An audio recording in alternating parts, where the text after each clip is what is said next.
People think they already know the sister wives story. They think it's just about breakups, jealousy, and a man who couldn't keep his family together. But what if the real story was never about love falling apart? What if it was about control being exposed?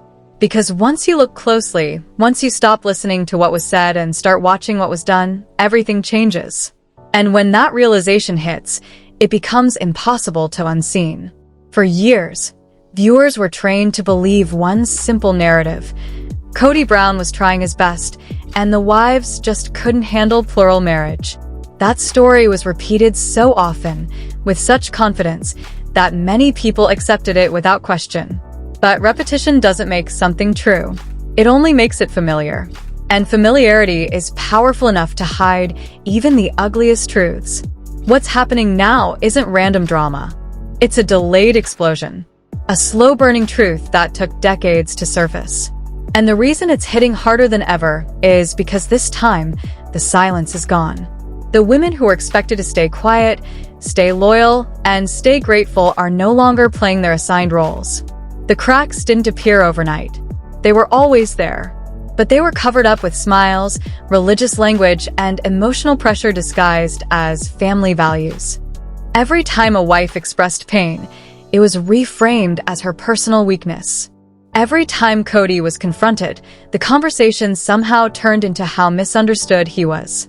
That pattern didn't just protect him. It trained everyone around him to doubt themselves. And here's the uncomfortable part. It worked. For a long time. Even the audience fell for it. We watched the tears, the arguments, the walkouts, and still many people asked, why can't they just try harder? That question alone shows how effective the manipulation was.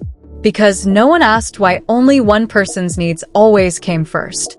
No one asked why accountability only flowed in one direction. Until now. Behind the scenes, insiders say something shifted after the last tell-all. Not because of what was aired, but because of what couldn't be controlled anymore. The emotional narrative cracked. The carefully maintained image of a man burdened by ungrateful wives started collapsing under the weight of his own words. Kody didn't lose his family because they stopped loving him. He lost them because they stopped believing him. Christine was the first to walk away, but she wasn't the first to wake up. She was simply the first who realized she didn't need permission to leave. For years, she internalized the idea that her unhappiness was a personal failure. That if she prayed harder, smiled more, or complained less, things would improve. They never did. Because the system was never designed to change. It was designed to be obeyed. When Christine finally said she was done, many viewers saw it as impulsive, emotional, dramatic. But insiders paint a very different picture. They say that decision was years in the making, quietly calculated, carefully prepared. And when she finally spoke, she wasn't asking for understanding. She was stating a fact. Janelle's story runs even deeper because her awakening wasn't emotional first. It was logical, financial, structural. She started asking questions that didn't have comforting answers. Where was the money going? Who was benefiting from the sacrifices? Why did responsibility feel shared, but authority didn't? Those questions are dangerous in any system built on hierarchy. And once they were asked, the response wasn't clarity. It was anger. Viewers noticed it too. The tone changed. The patience disappeared. Kody's frustration became sharper, louder, more defensive. Not because he was being attacked, but because he was being seen. And for someone who built his identity on being the unquestioned center, visibility felt like betrayal. Then there's Robin, the most misunderstood piece of this entire story. Public perception paints her as the mastermind, the favorite, the villain pulling the strings. But insiders suggest something far more complicated. Robin didn't break the system. She adapted to it. And there's a critical difference. Survival inside a broken system often looks like manipulation from the outside. But adaptation doesn't equal authorship. Robin learned quickly what behavior was rewarded and what behavior was punished. She didn't challenge the structure. She stayed within it. And in doing so, she unintentionally exposed how fragile that structure really was. Because once other wives saw that survival required silence and compliance, the illusion of equal partnership died. The most telling moment didn't come during a fight. It came during a confession. When Cody admitted on camera that he never loved some of his wives the way he loved Robin, it wasn't honesty. It was erasure. It reframed decades of shared life as obligation rather than choice. And once those words were spoken, there was no going back. Insiders say that sentence changed everything behind the scenes, because it confirmed what many had feared but were never allowed to say out loud. That love was conditional. That loyalty was expected, but never guaranteed in return. That the emotional contract had been broken long before the marriages ended. And here's where the story becomes truly unsettling. Sources close to production claim that the upcoming revelations aren't about shocking fights or explosive arguments. They're about patterns. Patterns of emotional isolation. Patterns of blame. Patterns of rewriting history in real time. And when those patterns are laid out clearly, the narrative collapses under its own contradictions. This isn't about one bad season. It's about decades of emotional labor being dismissed as inconvenience. It's about women being told they were free to leave, while being punished the moment they tried. It's about power being framed as leadership and control being framed as concern. And the reason the story is resonating so deeply now is because people recognize it. Not as reality TV drama, but as something painfully familiar. Many viewers see pieces of their own experiences reflected back at them. The guilt, the self-doubt, the slow realization that love shouldn't feel like walking on eggshells. As the pressure builds, the network knows this season can't be edited the same way. The audience isn't passive anymore. They're listening for what isn't said, watching for reactions that don't match the words, pausing scenes, replaying moments, connecting dots that were never meant to be connected. And that's what makes what's coming next so dangerous. Because once a narrative loses control of its audience, it can't be salvaged with excuses. And once the truth stops being managed, it starts multiplying. What happens next doesn't just redefine the show. It redefines everything we thought we knew about the family behind it. And this is only the beginning. The most dangerous moment in any long-running story is not the explosion. It's the calm that comes right before people realize they were never crazy. And that's exactly where the Sister Wives narrative is right now. The show spent years convincing viewers that the chaos was just the price of plural marriage. But now, piece by piece, that explanation is collapsing. Because chaos doesn't repeat in the same direction unless someone is steering it. What fans are starting to notice isn't just what happened, but how consistently it happened. Every conflict followed the same rhythm. A wife expressed pain. Cody reframed it as disloyalty. The conversation shifted from her needs to his hurt feelings. And by the end, she was apologizing for bringing it up at all. That pattern didn't happen once or twice. It happened for years. And repetition turns manipulation into routine. Behind the scenes, insiders say producers were aware of this imbalance long before viewers caught on. But awareness and intervention are not the same thing. Reality television thrives on tension, and tension requires someone to stay uncomfortable. For a long time, that discomfort belonged to the wives. And as long as they stayed within the narrative, the machine kept running. But something changed when the wives stopped reacting the way they were supposed to. Christine's emotional detachment after her decision wasn't coldness. It was clarity. People expected rage, tears, or regret. What they got instead was peace. And peace is threatening when someone else needs chaos to maintain control. The moment she stopped engaging emotionally, the power dynamic shifted. Not loudly, quietly. And that silence spoke louder than any argument ever could. Janelle's resistance was different, and that's what made it even more destabilizing. She didn't argue feelings. She argued facts. She asked for transparency. She asked for fairness. She asked for logic. And those questions don't bend under emotional pressure. When emotion fails to override reason, systems built on authority start to shake. Insiders say this is when Cody's behavior became more erratic. His words sharper. His tone more defensive. Not because he was being attacked, but because he was losing control over the narrative. When people stop responding the way you expect, You don't just feel frustrated. You feel exposed. And then there's the financial layer, the part the show rarely addresses directly, but which quietly influences everything. Multiple sources suggest that money wasn't just a stressor, it was leverage.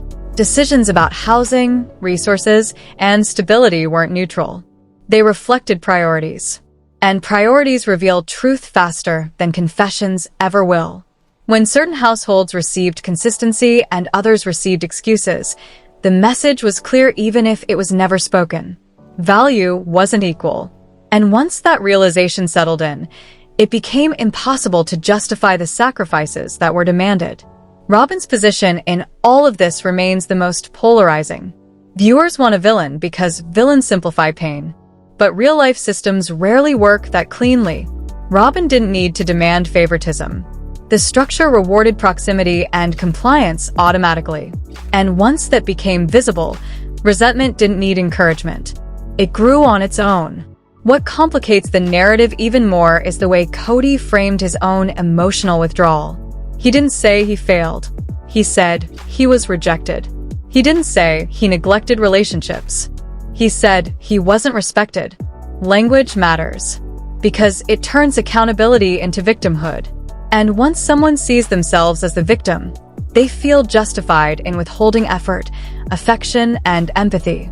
That shift is subtle, but it's devastating. Fans began rewatching old episodes with new eyes. Moments that once seemed minor suddenly felt loaded. Jokes that landed as awkward now sounded dismissive. Confessions that were brushed off as honesty now felt like warnings. And once viewers started connecting those dots, the entire timeline changed. The tell-all episodes were supposed to close chapters. Instead, they opened wounds. Because for the first time, the wives weren't just reacting. They were reflecting. And reflection breaks scripts. It introduces pauses where there used to be fear. It introduces boundaries where there used to be obligation. Sources close to the production say that some of the most intense moments never made it to air. Not because they weren't dramatic, but because they were too revealing. They showed patterns too clearly. They showed reactions that contradicted the official story. And once footage exists that can't be explained away, it becomes a liability. That's when the tone shifted from storytelling to damage control. What's coming next isn't about shocking revelations. It's about confirmation. About seeing behaviors repeated so consistently that denial becomes impossible. About realizing that the story wasn't misinterpreted. It was misdirected. And here's the part that makes this unraveling irreversible. The wives are no longer trying to convince anyone. They're not campaigning for sympathy. They're not rewriting the past. They're simply living differently. And nothing threatens a controlling narrative more than people who no longer need to explain themselves. The audience feels that shift. You can see it in the comments. Fewer arguments. More realizations. Less debate about who was right, and more discussion about what was wrong. That's not fandom drama. That's collective recognition. As the upcoming episodes move closer to the present, the editing can't hide the distance anymore. The emotional gap is visible. The absence of warmth is undeniable. And the man who once positioned himself as the center of the family now appears isolated by his own rigidity. Isolation doesn't happen overnight. It's built slowly, decision by decision, reaction by reaction. And when it finally becomes visible, it feels sudden only to the person experiencing it. What happens next will force viewers to confront a difficult truth. This story was never about plural marriage failing. It was about emotional accountability being avoided. And once accountability becomes unavoidable, collapse isn't dramatic. It's inevitable. Because when people stop accepting blame that was never theirs to carry, the entire structure has to answer for itself. And that reckoning is getting closer. The most revealing thing about control is that it doesn't disappear when challenged. It adapts. And that adaptation is what viewers are starting to recognize now. As the public narrative around the family began to shift, the language shifted with it. Accountability didn't suddenly appear. It was rebranded. Mistakes became misunderstandings. Harm became hurt feelings. And responsibility quietly dissolved into frustration about being misjudged. This wasn't accidental. Insiders describe it as survival mode. When someone builds their identity on being the unquestioned leader, the loss of authority feels like annihilation. And rather than confront that loss, they reconstruct reality around it. Not to lie outright, but to blur, to confuse, to make everything feel complicated enough that no one can point to a single cause. That's why Cody's public responses grew increasingly defensive. Not aggressive in the way of physical outbursts, but sharp, dismissive, and emotionally closed. He didn't argue to understand. He argued to regain position. Every disagreement was framed as disrespect. Every boundary was treated like betrayal. And over time, those reactions revealed more than any confession ever could. Viewers began noticing the difference between what was said and what was shown. When someone claims they want unity but reacts with anger to independence, the contradiction becomes visible. And once people see that contradiction, they stop listening to explanations. They start watching behavior. The wives, on the other hand, did something unexpected. They stopped correcting him. They stopped defending themselves. They stopped chasing understanding. And that withdrawal wasn't weakness. It was resignation. The kind that comes when you realize clarity won't change someone who benefits from confusion. Christine's transformation became the most visible symbol of that realization.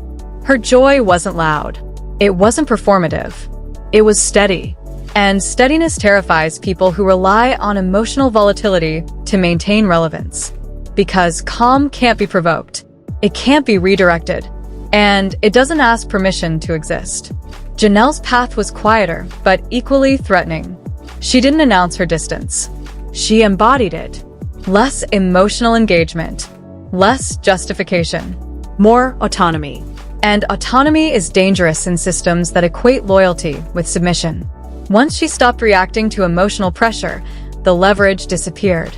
Behind the scenes, sources say the dynamic between Cody and production also shifted.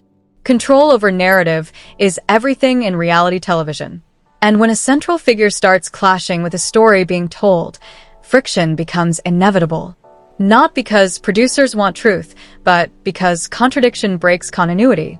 It creates confusion that can't be edited away cleanly.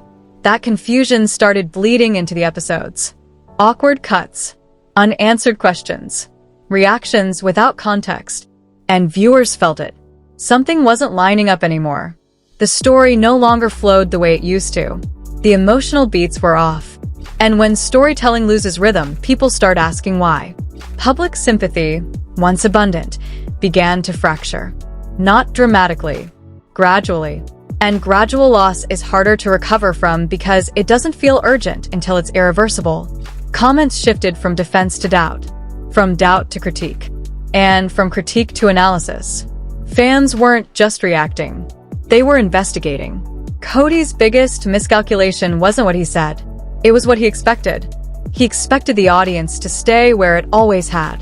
To empathize. To excuse. To contextualize his behavior within stress and disappointment. But audiences evolve. And once they stop consuming passively, the power dynamic flips. The attempt to maintain a controlled image started to feel forced. Emotional moments felt rehearsed. Apologies felt incomplete. And the more the show tried to present unity, the more artificial it appeared. Authenticity can be messy, but inauthenticity is obvious. Especially to viewers who've invested years of attention. Robin's role during this phase became even more complex. Her silence, once perceived as loyalty, started to read as avoidance. Not malicious, but protective. She had the most to lose from a full collapse of the narrative. Stability, security, and identity were all tied to a version of the story that was no longer sustainable. What no one anticipated was how deeply the audience would connect the story to their own lives. The comments weren't just about sister wives anymore. They were about emotional neglect, about unequal partnerships, about staying too long because leaving felt like failure. The show stopped being entertainment and started being reflection. And reflection is dangerous for anyone who needs denial to survive. Insiders suggest that the upcoming episodes will mark a point of no return. Not because of a single explosive scene, but because of cumulative exposure. The repetition of dismissive reactions. the consistent absence of empathy, the refusal to acknowledge harm without centering personal pain. At that stage, viewers no longer ask who's right. They ask who's accountable. And accountability is the one thing this narrative has avoided from the beginning. What's left now is not reconciliation. It's reckoning. Because when people stop negotiating their reality to accommodate someone else's comfort, the truth becomes unavoidable. And once that truth settles in, no amount of explanation can erase it. The story is no longer about what happened. It's about why it was allowed to happen for so long. And that question doesn't just implicate one person. It implicates every structure that rewarded silence and punished honesty. As the distance between past and present becomes undeniable, the illusion finally collapses. The man who once stood at the center of everything is now standing alone, surrounded not by enemies, but by the consequences of his own rigidity. And what's coming next isn't closure. It's exposure. By the time the story reaches its final phase, denial is no longer an option. What remains isn't chaos, shouting, or dramatic exits. It's something far more uncomfortable: silence, distance, and the slow realization that the version of reality that was protected for decades can no longer survive exposure. This is where narratives don't explode. They erode. The most striking thing about the unraveling is how ordinary it looks. No villain speeches, no cinematic breakdowns, just patterns playing out exactly as they always have, only now without emotional cover. The same reactions, the same defensiveness, the same refusal to sit with discomfort unless it can be redirected elsewhere. When repetition becomes obvious, excuses lose their power. What Cody seems to struggle with most isn't loss. It's irrelevance. For years, every conflict, every emotion, every decision revolved around his response. His approval, his disappointment, his anger. And now, for the first time, life is happening without him at the center. Not loudly, quietly. And that quiet is devastating. Viewers expected him to fight harder to keep the family together. What they didn't expect was how little effort would be made once control was no longer guaranteed. Because effort rooted in authority disappears when authority is questioned.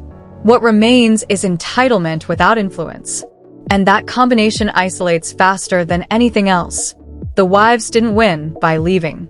They won by refusing to keep shrinking, by refusing to frame their peace as betrayal, by refusing to explain why freedom felt lighter than loyalty ever did. That refusal rewrote the power dynamic completely. Not because it punished anyone, but because it removed the audience. Christine's happiness became the final confirmation, not because it was flashy, but because it was unbothered. She didn't rewrite history to justify herself. She didn't attack. She didn't defend. She simply moved forward. And moving forward without resentment is the clearest sign that someone has stopped negotiating their worth. Janelle's independence carried a different message. Stability doesn't require permission. Safety doesn't require approval. And self-respect doesn't ask to be validated. Her path proved that detachment doesn't have to look dramatic to be powerful. Sometimes it just looks like no longer showing up to arguments that never had resolution. Robin's future remains uncertain, and that uncertainty is part of the consequence. Staying aligned with a collapsing narrative doesn't preserve safety. It delays reckoning. The longer someone clings to an illusion of unity, the harder it becomes to adapt when that illusion disappears. And adaptation is no longer optional. The public reaction is no longer divided. It's matured. The loud defenses have faded. What's replaced them is recognition. Recognition of emotional labor that went unseen, of compromise that went unreturned, of pain that was reframed as inconvenience. This isn't outrage. It's clarity. And clarity doesn't shout. The network understands this too. There's no editing around awareness. No music cue that can soften repeated behavior. No confessional that can override years of visual evidence. Once the audience understands the pattern, the story tells itself. And that's the most dangerous position any narrative can be in. This show won't be remembered for plural marriage. It will be remembered for what happens when emotional authority replaces accountability. When leadership demands loyalty, but